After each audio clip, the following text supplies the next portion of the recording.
Hey there everybody, redxparasite here, and welcome back to Let's Play Metroid Prime. In the last episode, we started exploring the Phazon Mines, and in this episode, we're going to keep exploring the Phazon Mines. It's about the extent of what happened. Well, we explored some of the frigate to get into the mines, but minor details. So in this room, it is a giant pillar, and it goes up. So we have to rotate the sections around so we get access to different areas. Now the first area that we need to line up is blue, so there's only one segment that we need to line up in order to get the blue work. Yeah, the blue to connect in. It is only one rotation. So now we're up here on the second level. Oops, I messed up. I thought there might be a path that way, and there wasn't. You'll have to forgive me for not being able to see quite as well, because it is pretty dark in here now. Let's see, I might actually be able to. That was the wrong menu. Should be able to turn up the brightness, actually. Options. Screen brightness. That'll probably help quite a bit. Won't go too overboard on it, but yeah, see, that only really slightly helped. It didn't do all that much. Next one we're trying to line up is red. We're not gonna go all the way up to the yellow level just yet.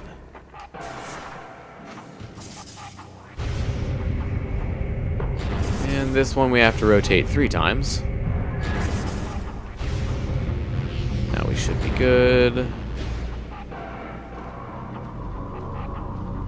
Now it is possible to actually climb this room without using the spider ball tracks, but it's kind of difficult to do. So, oh, looks like we have garnered some attention, which we will dispose of quickly. I don't want your attention. But yeah, the reason we can't get up to the yellow level just yet is there's some Bendezium blocking our way there. So we've got another shaft here with some scatter bamboos. Let's try to jump down and not get hit. Yeah, that's pretty much just all luck. I mean, there's a bit of skill involved. Like, don't jump right down the middle. You'll probably get hit. Okay, so a fun little thing. I think it's this elevator that you can do it with. Nope, I guess not. I'm not sure if that is removed in the trilogy version or not, but one of the Phazon Mines elevators, you can actually just stand on the lip right where the window is and just sit there. Oh, hey, we didn't get the really large missile ammunition? Huh. I thought we had gotten all of those, but I guess it wouldn't hurt just to check. Maybe we got the small one, but not one of the bigger ones. In any case, if you shoot the explosive box right there, it'll kill both of the pirates that were hiding up in the ceiling. Plus, it also nets you this missile expansion, so it's well worth your time to do. Alright, and we have another wave beam door here.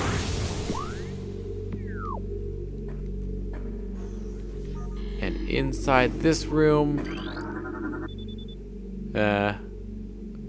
we'll see in just a second, we'll have our first elite pirate encounter. Ooh, look, scans. Recorded to logbook. Investigations into a possible ingress point for the impact crater continue to meet with failure. The shield of strange energy that protects it is impermeable, and all attempts to tunnel past it have proven fruitless. Our continued futility in this matter is made all the more significant in light of the recent lifeform readings we've discovered emanating from deep within the crater. Analysis of the readings indicates that a massive creature is gestating there, absorbing enormous amounts of Phazon from the Phazon core at the heart of the impact crater. This discovery makes accessing the crater doubly important. Not only will it open the door to vast deposits of Phazon within, but it will also lead us to this creature wherever it may be. Recording to logbook. Security Command issued an all-points alert after the fall of Zebes. The alert concerns the bioformed Samus Aran, whichever way you like to pronounce it, also known as the Hunter. Subject is a female hominid and is heavily armed and extremely dangerous. Subject uses a powered armor suit of unknown design in battle, along with a number of potent beam and concussive weapons. All combat units are instructed to terminate Aran on sight, preferably in a fashion that will allow salvage of her powered armor suit and weapons. A considerable bounty will go to the unit who delivers Aran to command.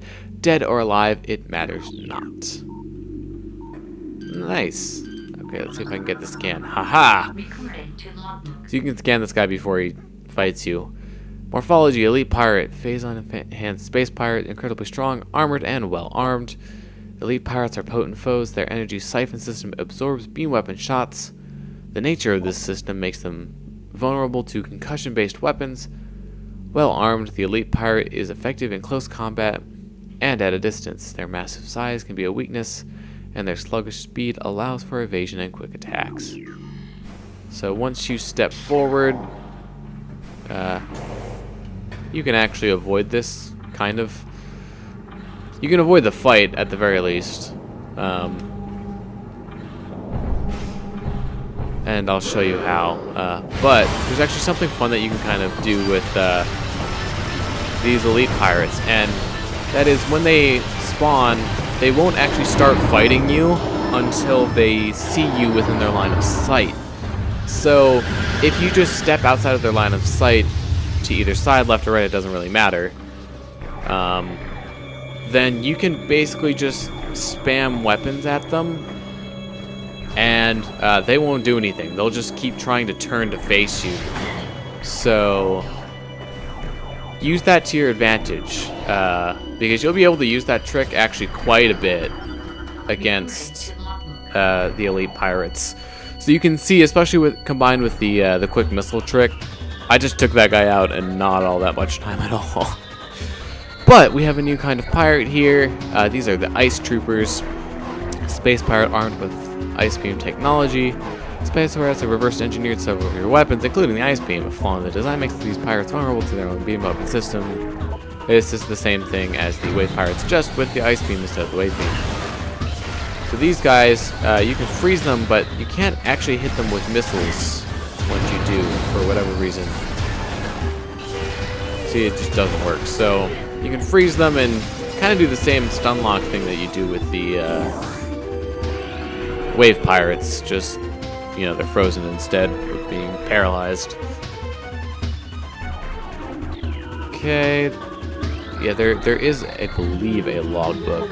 Security has been compromised in multiple areas. Casualty rates are rising. Command has authorized a sizable bounty. What do you say? Consumption of elite nutrient mixed by non-elite units is strictly prohibited. Failure to comply will result in a 50% ration cycle reduction for the next data cycle. Recording to logbook. Science team is attempting to reverse engineer Samus Aran's arsenal based off of data acquired from her assaults on our forces. Progress is slow but steady. Command would dearly enjoy turning Aran's weapons against her. We believe we can implement beam weapon prototypes in 3 cycles. Aran's power suit technology remains a mystery, especially the curious morph ball function. All attempts at duplicating it have ended in disaster. 4 test subjects were horribly broken and twisted when they engaged in our morph ball prototypes. The science team wisely decided to move on afterward. Yeah, probably a good idea. So there's a Phazon nutrient vat. I believe we've scanned all of the stuff here, so there are more pirates waiting up above. But here, I can show you off the way that you can actually kind of skip past this fight. There are force fields there that once we defeated the pirate disappeared, but if you jump up on these sides of this tank, it would help if I could actually see what I was doing. And then, here, if I go in, yeah, that doesn't really help. You can actually, did they take that out in this version? There's a fan right here. I'll try to shoot it. You can land on that. You should be able to land on that, and then you can jump from there to the catwalk. Nope, okay, it's still there. I was about to say. So you can jump over the force fields, completely avoid fighting it if you want to.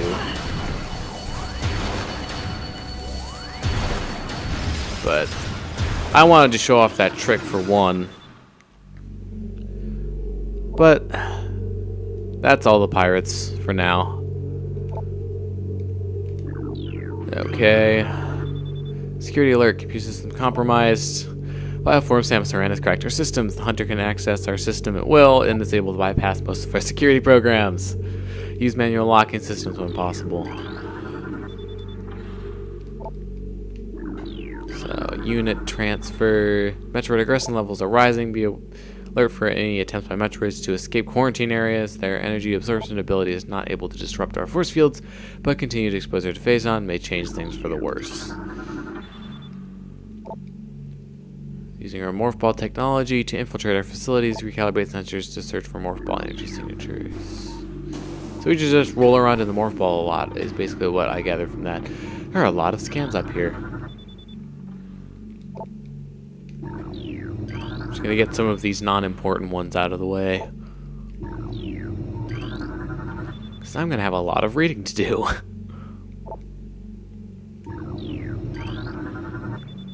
Oh, this was the force field. Boom, now we can go forward. Recording to logbook. Alright, here we go.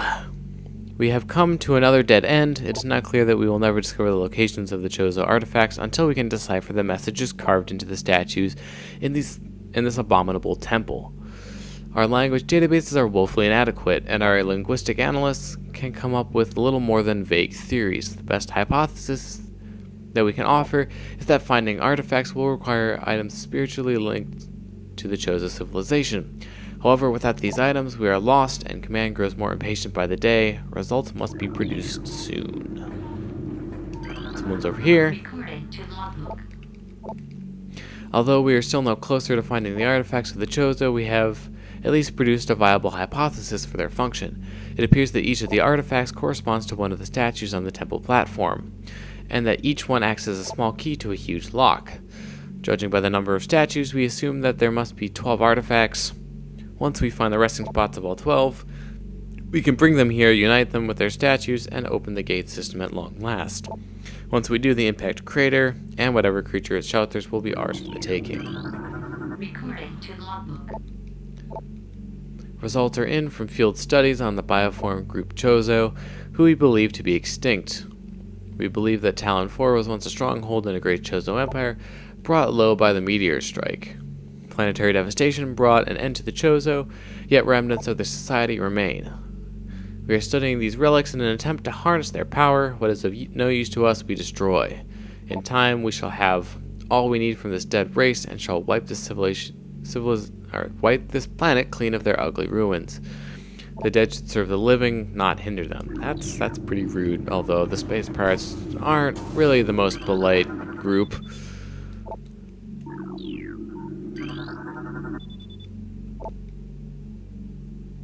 So they're talking about evading detection by the Federation. More scans. Recording to logbook. Analysis continues on these cursed ruins and the Chozo temple that hovers near them. We are now completely certain that the containment field denying us access to the impact craters linked to the strange artifacts that belong in the temple, but we are no closer to finding them or deciphering the riddles that seem to cover every wall of this ruined place. Commander grows increasingly anxious for a resolution to this matter, so we must redouble our efforts. X-ray squadrons will begin terrain sweeps within days. Until they begin, patrols are instructed to report any and all architectural anomalies to their commanders. And hopefully this should be the last one. Recording to logbook. There have been numerous incidents involving spectral entities at Chozo ruin sites. Several personnel have been assaulted by these Chozo ghosts. Few have survived. Survivors speak of swift attacks from nowhere, brief sightings of the enemy, then nothing, only to be followed by another attack. The science team believes these attacks are in response to our efforts to recover Chozo relics and artifacts. Somehow these entities are able to interact with the physical world, and it appears they wish to keep their artifacts to themselves. We will make them pay for such arrogance. Even ghosts can be destroyed. Okay, that was a lot of reading. My voice is getting just a little bit sore. But just keep making our way through here. And before we can leave, we see there's...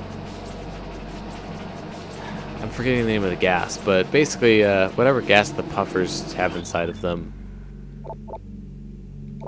Nope, I think I skipped past it.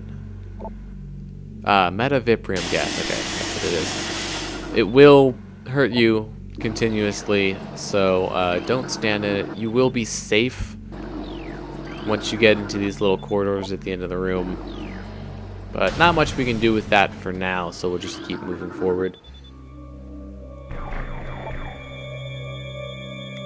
So they're talking about the Hunter Metroids. Aggression levels, elite pirate units, increasing Phazon feed. Metroid activities, accelerating non-frigid areas.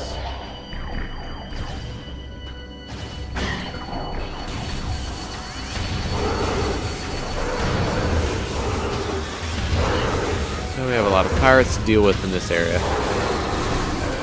But luckily, these ones are wave pirates, so we don't have as much to worry about there. So once we head down, scan and drop this force field.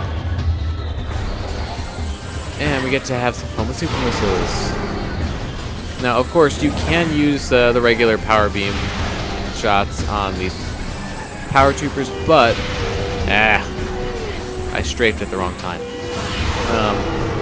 But of course, in doing so, you can kind of stun them, but you won't be able to stun them in quite the same way that you can with the other kinds of beam troopers, so just keep that in mind. They're puffing up their egos. Our enemies will tremble at the might of our elite forces. Yeah, that seems to be like what all of these entries are about. Elite pirates report a 74% success ratio against error in testing. Expect a higher ratio. Well, so far you are 0 for 1 in that area. Recording to logbook. Another logbook entry, hooray! Elite pirate Upsilon's propensity for Phazon has enabled our research team to infuse it far beyond our safety restrictions, and the results have been extremely encouraging. Its constant Phazon diet has increased its mass exponentially, but it has retained all mental faculties and shows...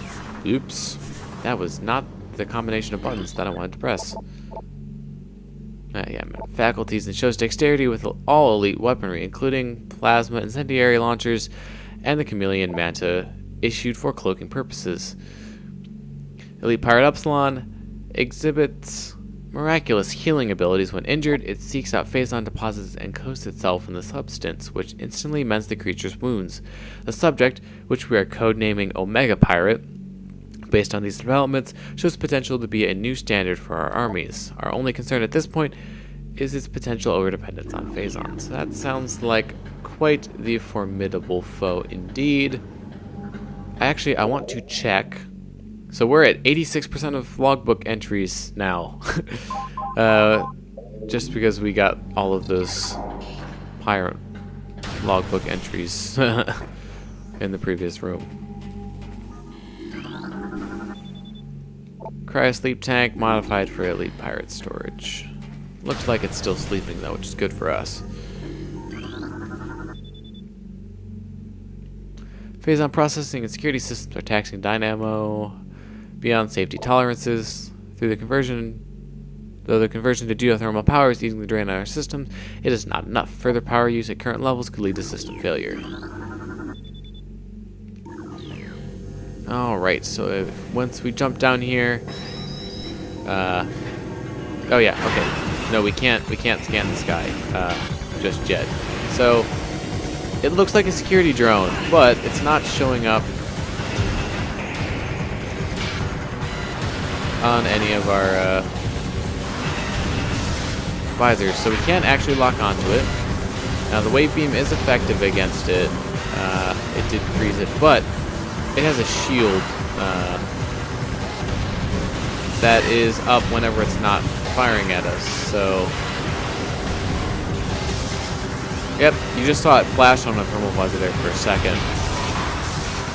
Now it is actually possible to get the X-ray visor before you fight it and be able to see it using that, but if you're playing through the game normally, you won't have it at this point. So, we have a maze here. This maze, fun fact, is randomized. So, you can get either really good luck and get to the power bumps really quickly, or you can have bad luck and get one of the really long mazes as well. So we'll see how we do for luck on this one. Can we actually scan? Yeah, we can. Aha, power bomb. Alright, it's maze time. So let's see. Yeah, it looks like right was the way to go. There will be some of these ones that flicker on and off. What I actually find to be the most annoying part... Wait, are you serious? Oh, okay. The most annoying part of this maze, I actually think, is not necessarily some of like the obstacles like that, but the fact that each of these pegs that's generating the electric kind of fence can roll you around in the morph ball mode and make you bump into the walls. So really, that's the more annoying part of this than anything. You know, I say as I don't run into any walls whatsoever. So that was about average as the mazes go. But now we have the power bombs, so we can blow things up. So for now, there is a way to go forward, but if we keep trying to go in that direction, we won't get very far. So for now, I'm going to hit up this save point. And I will call it an episode. So, thank you very much for watching. I've been redxparasite, signing out.